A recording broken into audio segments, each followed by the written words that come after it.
The Crucible was less a marketplace and more a museum of curated violence.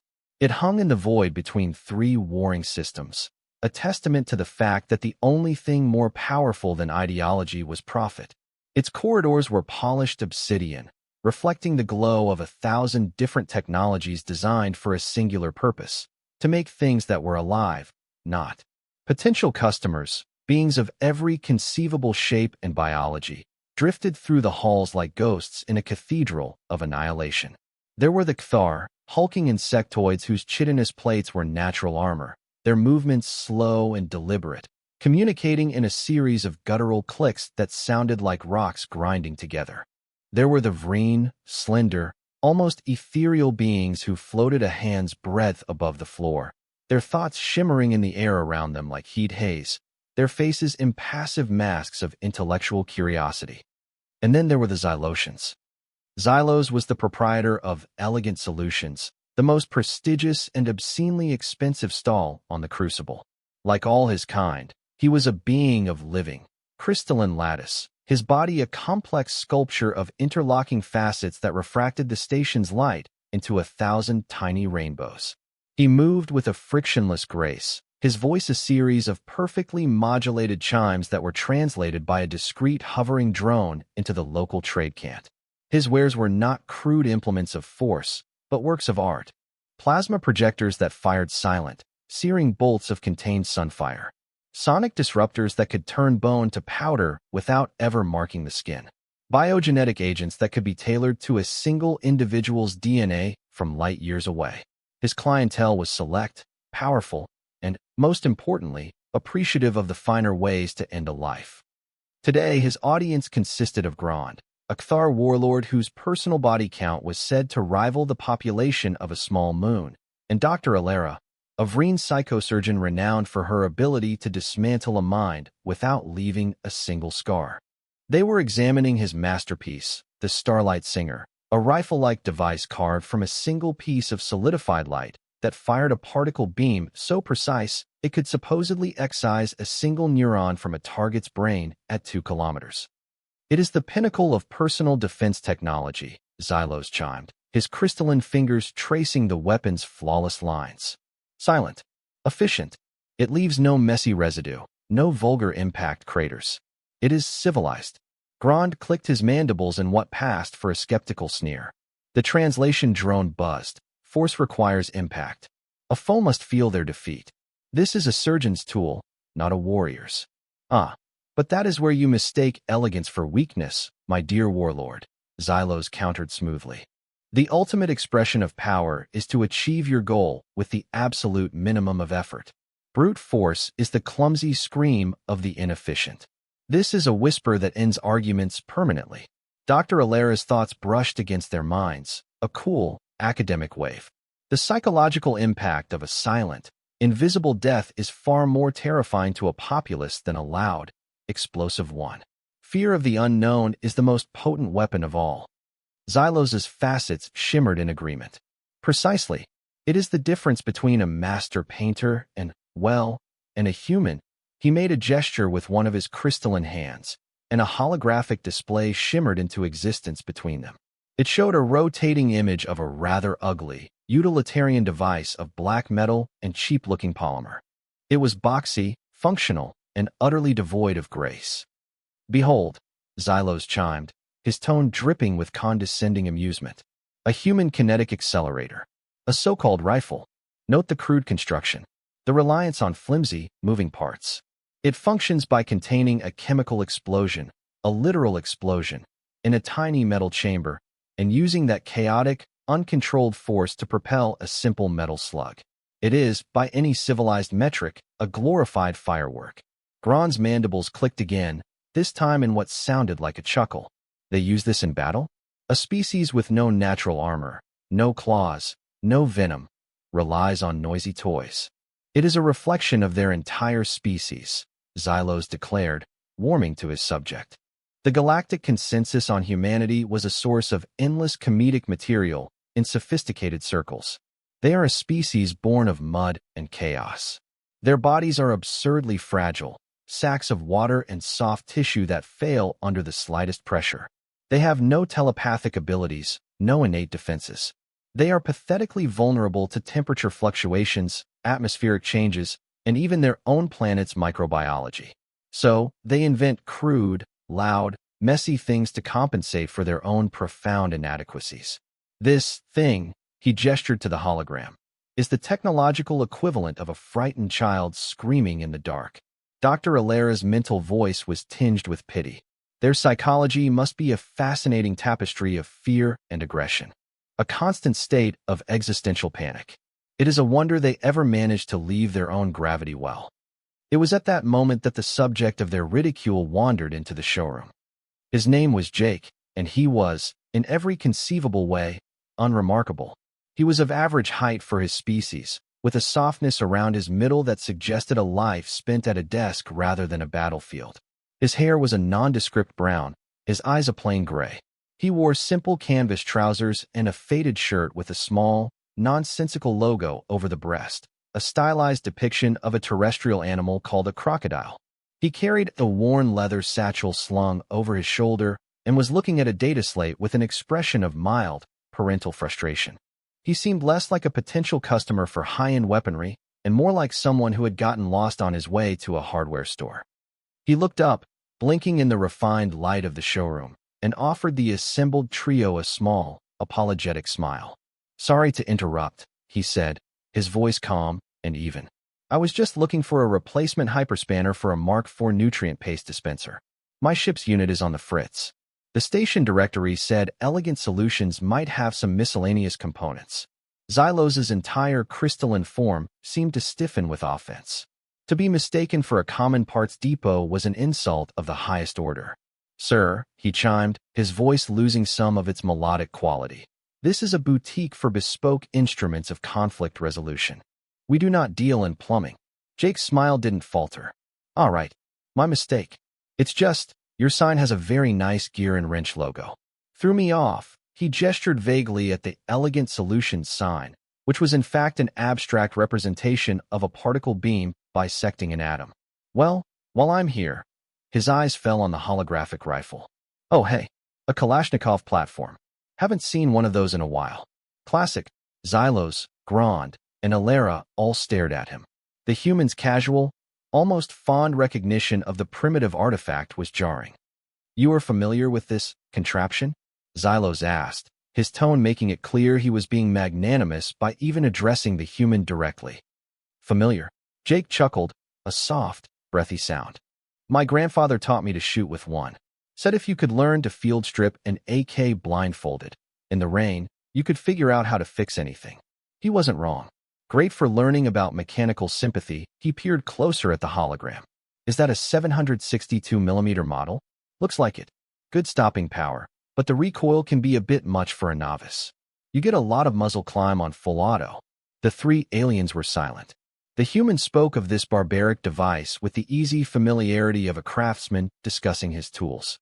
He used terms, field strip, stopping power, muzzle climb, that were meaningless to them, yet carried the weight of deep, practical knowledge. Xylos decided to reassert his intellectual dominance. He gestured back to his own Starlight Singer. "An interesting anecdote from a primitive culture. However, you must understand that such a device is obsolete. Why rely on stopping power when one can simply stop? My instrument can sever a spinal cord with no sound, no recoil, no mess. It is the final word in the sentence of a conflict." Jake looked from the hologram to the impossibly sleek plasma rifle. He nodded thoughtfully. "Oh, for sure. That's a beautiful piece of engineering. Really, the energy channeling required for a stable beam of that coherence is, well, it's impressive. I bet the heat sinks are a nightmare, though. What's your cycle rate before you risk thermal overload?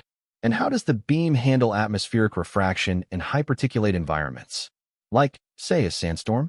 Or heavy fog? Or smoke from, things burning?"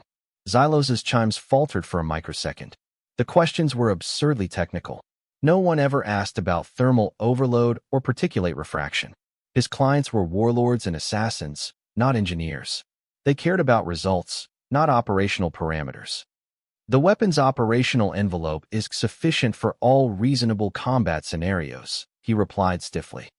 "Reasonable," Jake repeated, a small smile playing on his lips. It wasn't a mocking smile. It was a knowing one. That was somehow worse. Right? Reasonable. Grand shifted his massive weight, his chitinous legs scraping on the polished floor. The human's placid demeanor was beginning to unnerve him. Prey animals showed fear. They displayed submission. This soft, fleshy creature was standing before a Kthar warlord and a Xylosian arms master, calmly discussing the technical limitations of their superior technology. It was unnatural. Dr. Alera extended her senses, trying to get a reading from the human's mind. She expected to find a chaotic jumble of anxiety and base-level aggression, the typical psychic signature of a less evolved species. Instead, she found quiet, a deep, still pool of calm. Beneath that was a layer of mild amusement, and beneath that, something else. Something old and hard and patient, like a granite mountain waiting for a storm to pass. The placidity was so profound, so absolute, it was more unsettling than any overt threat. Xylos, feeling his control of the situation slipping, doubled down on his condescension. He collapsed the hologram of the human rifle and magnified the image of the Starlight Singer. Let us not be distracted by the grimy details of battlefield logistics. The core principle is what matters. Elegance versus barbarism. Precision versus chaos. My creation is a scalpel. The human weapon is a rock. A very noisy rock, I grant you, but a rock nonetheless. It is a tool for brutes, designed by brutes. Jake listened patiently until the Xylosian had finished. He then shifted the weight of his satchel on his shoulder. You know, there's an old saying where I come from, he said conversationally. The proof is in the pudding. He looked at Xylos, then at Grand and Alera. All this talk about theory and design philosophy is great. Really. But it doesn't mean much until you see what the things can actually do. You have a firing range here, right? Xylos's facets flickered with surprise. The crucible maintains several, for demonstration purposes. What? Well, Jake said, unzipping his worn leather satchel. I happen to have a family heirloom with me. It's a bit of an antique, but I keep it in good working order. He reached inside and pulled out an object that made the holographic rifle look sleek and modern by comparison. It was a revolver. A big one. It was made of blued steel and worn wood. Its design brutally simple and mechanical. Every part of it was thick, heavy, and over-engineered. There were no energy cells, no glowing conduits, no hint of advanced technology. It was a machine of springs, levers, and solid, physical mass. It looked less like a weapon and more like a piece of industrial equipment. This, Jake said, holding it up with a reverence that seemed entirely out of place, is a Smith & Wesson Model 500. It's a kinetic energy transfer device. A very, very efficient 1-inch. Xylos stared at the object. It was, without a doubt, the single most primitive, most barbaric piece of technology he had ever seen. The idea of comparing it to his Starlight Singer was so laughable, so utterly absurd, that he couldn't help but chime with glee.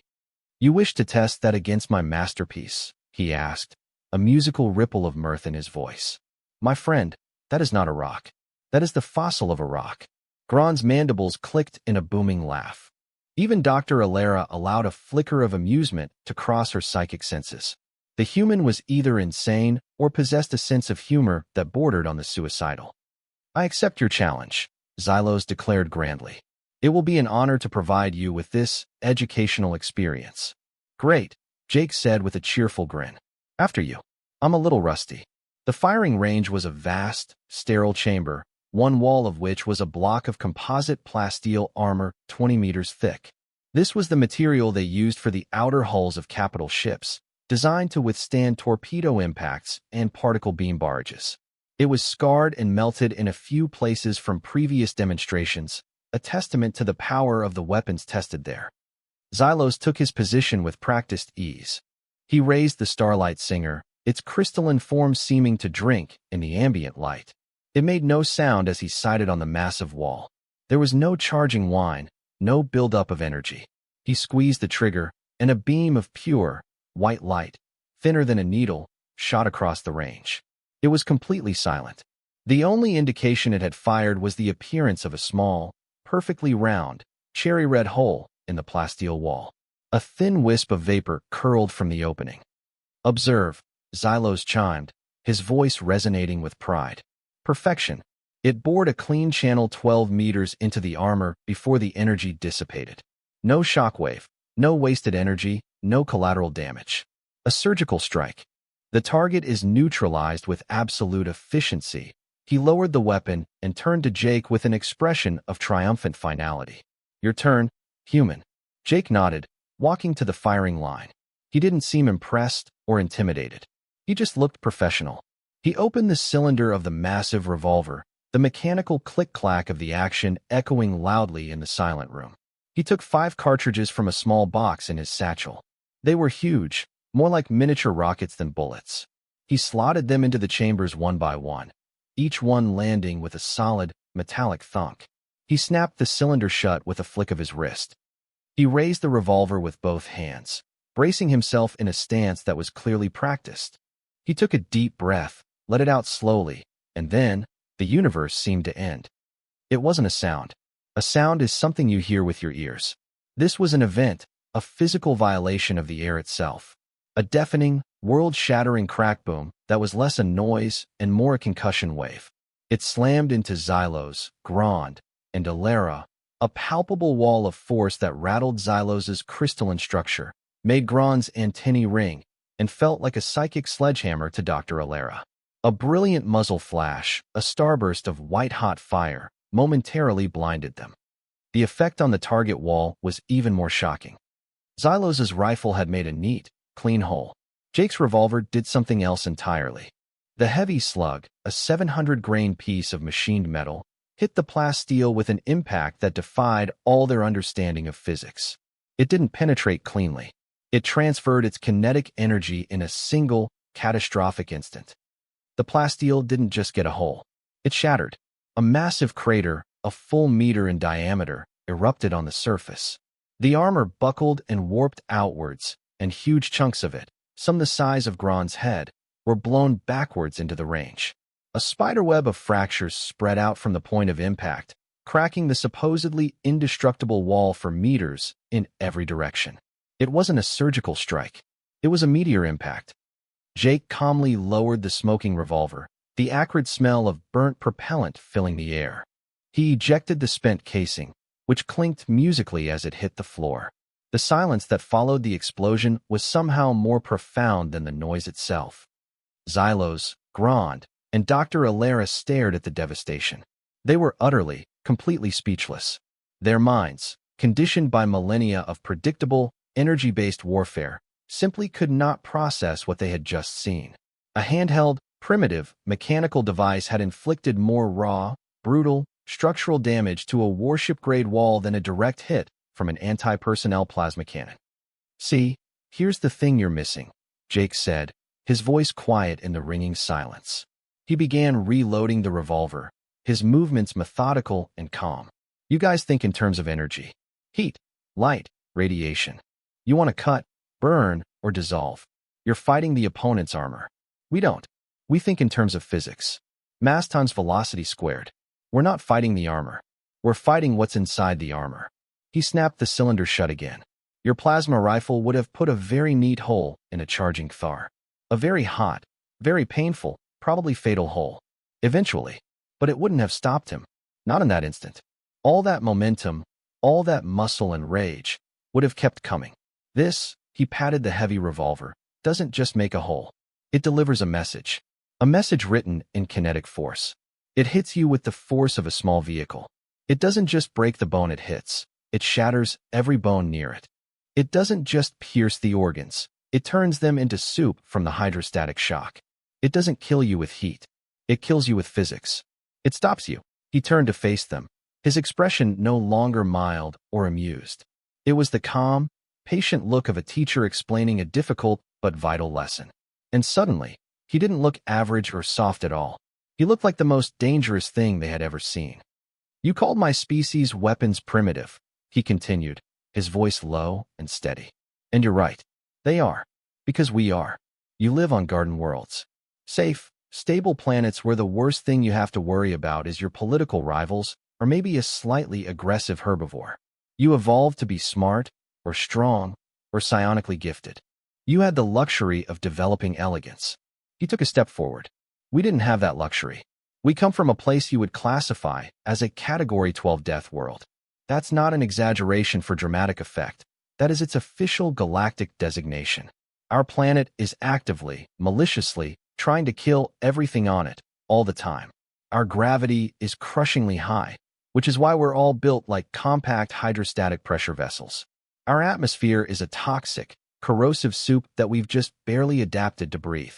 We have tectonic plates that grind against each other, creating earthquakes that can swallow cities. We have volcanoes that can blot out the sun for a decade. We have weather patterns that can generate winds strong enough to peel steel from buildings and drop continent-sized hurricanes on our shores for fun. Xylosa's drone translated, but the words felt hollow, inadequate to convey the sheer horror of the concepts. Gron's mandibles were tucked tightly against his thorax, a posture of extreme distress. Dr. Alera's mental shields were up, but she could feel the cold, hard truth of his words pressing against them. And that's just the planet itself, Jake went on, his voice dropping even lower. Then there's the life.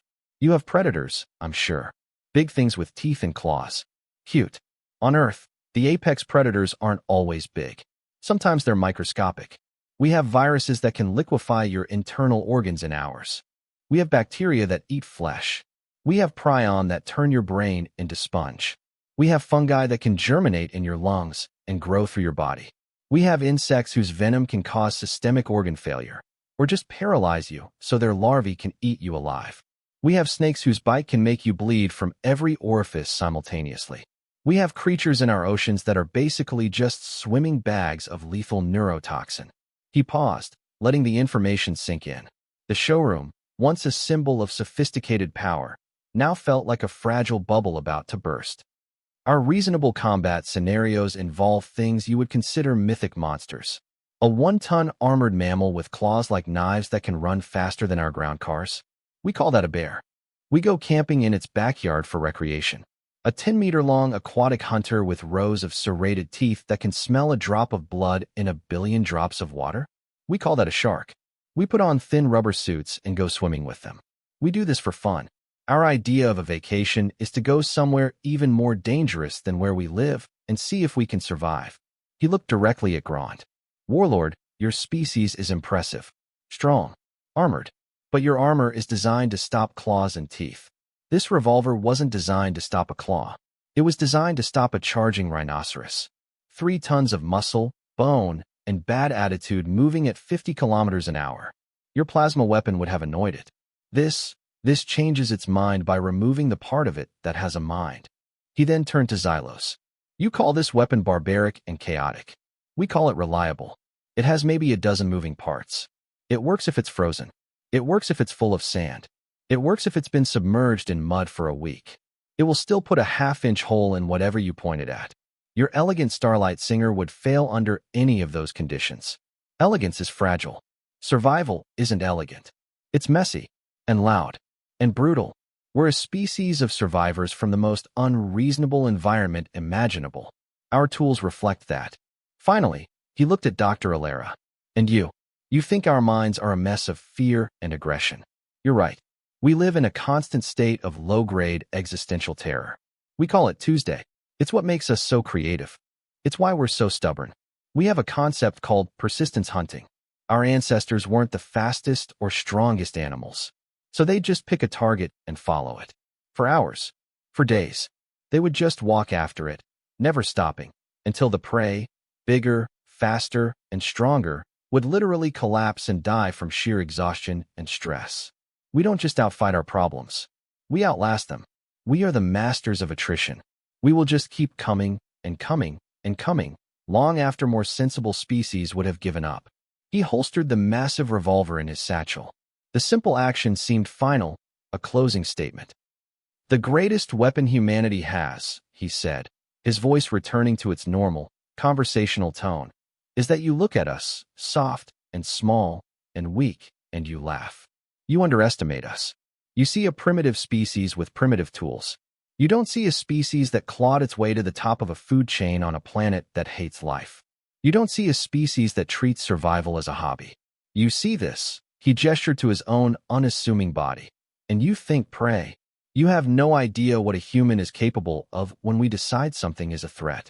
You should all be profoundly, deeply grateful that, for the most part, we consider you reasonable." Silence descended upon the showroom. It was a heavy, suffocating thing. Xylos's crystalline form had developed a series of tiny, visible stress fractures around his joints. His entire business model, his entire philosophy of elegant solutions, had just been rendered utterly, terrifyingly obsolete. He sold scalpels to a galaxy that contained a chainsaw. Grond, the mighty Kthar warlord, slowly, deliberately, took a step back. It was a small movement, but for a being of his stature and pride, it was the equivalent of a full surrender. He had built his reputation on being the embodiment of force, and he had just met a representative of a species that treated force as a fundamental law of nature, like gravity or thermodynamics. Dr. Alera was psychically numb. She had tried to read Jake's mind again during his speech and had found that same terrifying calm. He wasn't boasting. He wasn't threatening. He was lecturing. He was explaining the basic, brutal facts of his existence with the dispassionate air of a biologist describing a microbe. And that was the most terrifying part of all. This wasn't a display of anger. It was a statement of fact. Jake zipped up his satchel and gave them all another one of his disarmingly friendly smiles. The smile now looked like the baring of teeth. "Anyway," he said brightly, the sudden shift in tone causing Xylos to flinch. "I've taken up enough of your time. About that hyperspanner for my nutrient paste dispenser? You're sure you don't have one? It's making this awful rattling sound, and the consistency is all wrong." Xylos stared at the human.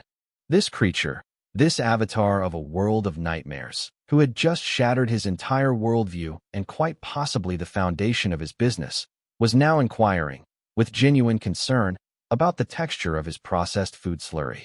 The cognitive dissonance was so profound that a high-pitched, harmonic whine began to emanate from the Xylosian's body. The galaxy had always seen humanity as a joke. But as Xylos looked at Jake, he realized the truth. Humanity wasn't the joke. They were the punchline. And the entire galaxy was just now starting to hear the setup.